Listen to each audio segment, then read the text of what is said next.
चिट्ठी आ रहा है, सारे सहायक आयुक्तों के ये चिट्ठी आया था कि जनजाति समुदाय के विकास के लिए, केवल जनजाति के लिए ना, अनुसूचित जाति के लिए नहीं, वो भी एक फंड है 275, जिससे हमारा कोटा के भी एकलव्य आवासीय विद्यालय और कौशल विकास ट्रेनिंग चलता है।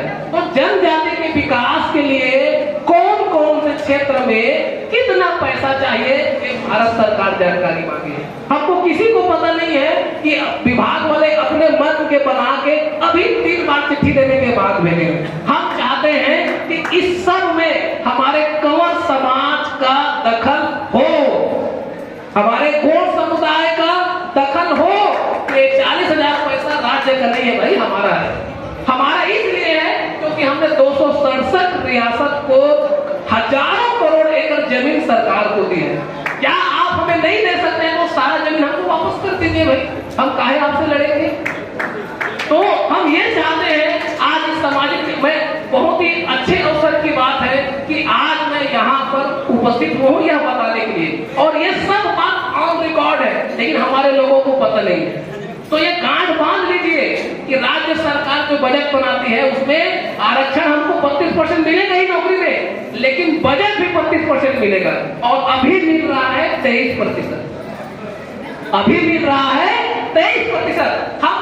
हम 23% में खुश है, लेकिन कम से कम आधे जो पैसे हैं वो हमारे बेरोजगार बच्चों को उनके पैर में खड़ा होने के लिए, आजीविका के लिए दे दे। बस हम इतना चाहते हैं कि हर जो आदिवासी गांव है उस आदिवासी गांव में 5-10 बच्चे को ऐसे ट्रेन कर दे कि वो बगैर नौकरी के अपने पैर में खड़ा होकर अपने परिवार का पालन पोषण कर दे, क्योंकि जमीनी हमारे पास नहीं है।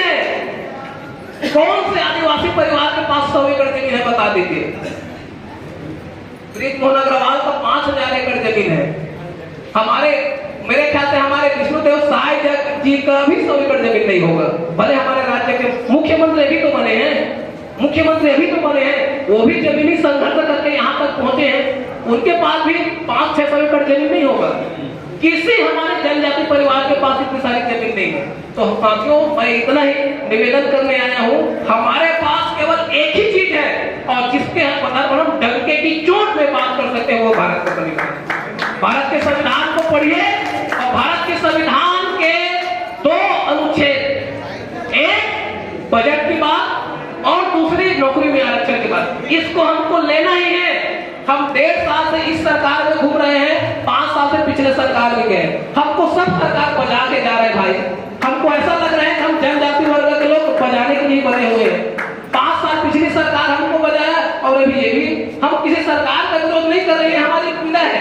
हम हमारी बात को नहीं करेंगे हमारे लोगों के बीच में, तो जाके कठुआ पत्थर को बताएंगे क्या हमारी बात को, कि पत्थर को जाके बताएंगे? हम तो हमारे भाई और बहन को बताएंगे ना हमारी बात। हमारी बात को हमारे लोगों को बताएंगे तो वो विधायकों तक पहुंचेगी, मुख्यमंत्री तक पहुंचेगा, तो उसमें हमारे बजट का प्रावधान अच्छे से होगा। ये 2,000 करोड़ जो बना है 40,000 में, ये 10,000 करोड़ हो जाएगा। हर कंवर समाज के 5 बच्चों को पैर में खड़ा होने के लिए जगह मिल जाएगा, हम ये चाहते हैं। तो बस इतनी सी बात है। मैं हमारे कंवर समाज के लोग, हमारे भाइयों से ये मैं निवेदन करूंगा कि हमारे सर एक जो बोल रहे थे कि प्रशिक्षण की बात, मेरे से पहले वक्त जो प्रशिक्षण की बात कर रहे हैं, तो सर मैं ये निवेदन करूंगा हमारे चंद्रवंशी साहब को कि कंवर समाज में एक प्रशिक्षण बजट के लिए हो। एक प्रशिक्षण हमारे कंवर समाज के जो पढ़े लिखे बच्चे हैं उनको अपने आजीविका कैसे प्राप्त करें, और सामाजिक चंदे से नहीं। सामाजिक चंदे से इतना बड़ा भवन बना लिए, बहुत अच्छी बात है, हमारे लिए गर्व करने की बात है कि हम अपने पैसे से भवन बना दें, लेकिन वो जो 40,000 करोड़ का जो पैसा है राज्य सरकार के बजट में, वो भी हमारे जेब का पैसा है, हमारे पर्स का पैसा है। मैं बार बार बोल रहा हूँ कि हमने 267 रियासत की जमीन सरकार को दी है, इसलिए भारत गणराज्य बना है। तो वो 40,000 करोड़ भी हमारे जेब का पैसा है। इसके लिए जिला योजना एवं निगरानी समिति बनी है प्रत्येक कलेक्ट्रेट में। उस निगरानी समिति में दखल दीजिए कंवर समाज की जो हमारे पदाधिकारी है, गौड़ समाज के पदाधिकारी है, हर 2 महीने में कलेक्टर के पास जाकर बैठे कि साहब इस साल के बजट में लिए क्या क्या हमारे लिए नया योजना शामिल करवा रहे हैं। जो कलेक्टर बना के देता है वही राज्य में पारित होता है। तो मैं जितनी भी बात कह रहा हूँ ये सब की बात हमारे सामाजिक नियमावली की बात है। सामाजिक नियमावली से हट के मैं एक भी बात नहीं किया हूँ, और ये हमारे कंवर समाज की प्राथमिकता वाली बात है। ये मेरे घर की बात नहीं है, ये हमारे पूरे कंवर समाज के भाई बहनों के लिए बात है, क्योंकि यही एक हमारा उद्धार करना है भारत का संविधान, और इसी में ही हम लोगों को उद्धार होगा। मेरे से पहले वक्त ठीक बोल रहे थे, मैं धर्मों पर यहाँ पर नहीं जाऊंगा, लेकिन मुझे इतना पता है कि जनजातियों के लिए हमारे देश में धर्म की कोई बाध्यता नहीं है। पैसा वैसा गलत जनजातियों के लिए धर्म की कोई बाध्यता नहीं है। 342 के अनुच्छेद में उनका मन लगेगा वो हिंदू रीति से चले, उनका मन लगेगा तो प्रकृति पूजा करे, जो मन लगना है वो करे, लेकिन जनजाति के लिए धर्म की बाध्यता नहीं है। ये कानून समझ अनुसूचित जाति के लिए है, लेकिन जनजाति के लिए नहीं है।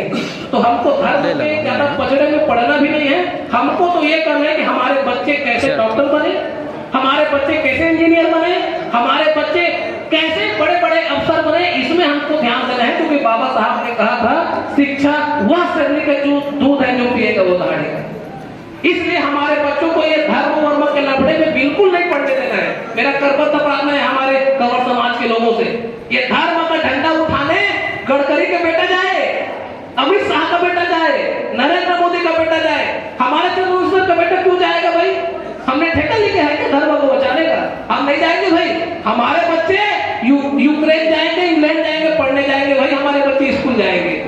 हमने धर्म को और मत हमको ठेका नहीं देना है भाई, किसको बचाना है वो बताए, हमको कोई उससे मतलब नहीं है। और धर्म पर हमको टिप्पणी भी नहीं करना है, हमको केवल संविधान बचाना है बस।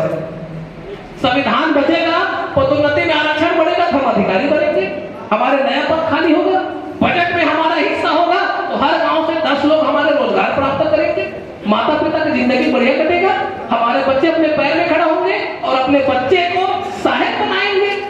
नहीं तो हम लोग गरीबी में तर तर के मर जाएंगे। आप लोग देख रहे हैं कितने लोग हमारे लोग आत्महत्या कर रहे हैं, सुसाइड कर रहे हैं। तो यही बात मैं कंवर समाज के बीच कहने आया हूँ। अब हम लोग विधानसभा अध्यक्ष के घर निवास जा रहे हैं। मैं यहाँ से भी कुछ हमारे लोगों को बोलना चाहूंगा कि आप लोग हमारे चले 100-150 लोगों को वहां कर जाकर रमन सिंह साहब को बताए कि भाई आपकी सरकार 1.5 साल से हमारे पदोन्नति में आरक्षण को रोक के रखी है। राजनांदगांव क्षेत्र के 60% वोटर जनजाति समुदाय के हैं। अब भाई आप हमारे बोर्ड से विधायक बने हैं, इसलिए छत्तीसगढ़ विधानसभा के अध्यक्ष हैं, आप हमारी बात को सुनिए और आपको सुनना पड़ेगा। बहुत बहुत धन्यवाद। कभी मौका लगा और कंवर समाज के जब भी कोई प्रशिक्षण होता है आजीविका के लिए मुझे याद करेंगे तो मैं जरूर आऊंगा, क्योंकि मैं आज समय अभाव में नहीं बोल पाया, इतना सारा प्रोजेक्ट दस्तावेज लेके आया हूं, मेरे कार में रखा हुआ है। तो मौका लगेगा तो मैं फिर बात करूंगा।